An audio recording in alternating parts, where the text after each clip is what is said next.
Hi, my name is Steve Coder. I'm with Cactus Gear, and today I wanted to talk to you about support boots and their role on your rope horse. About 6-7 years ago, Texas A&M did some research into rope horse specifics and the injuries that present themselves there.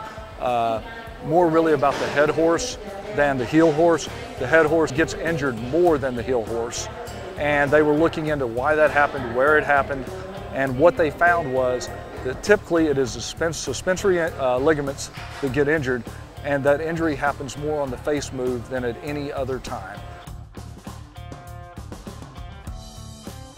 Looking at how our boots protect against that, you have to kind of look at the mechanics of what's going on in that face move with that pivot and the swing of weight and the potential hyperextension that happens on that.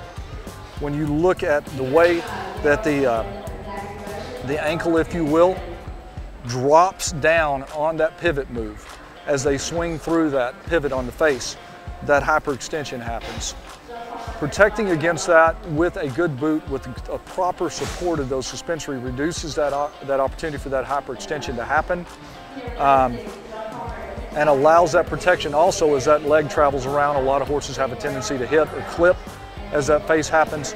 So it's really important to make sure that you have that suspensory protection. When you look at the line of boots that we have, more specifically the Cactus Gear line and the Relentless line, there is a difference between those two boots in the way that they afford that protection.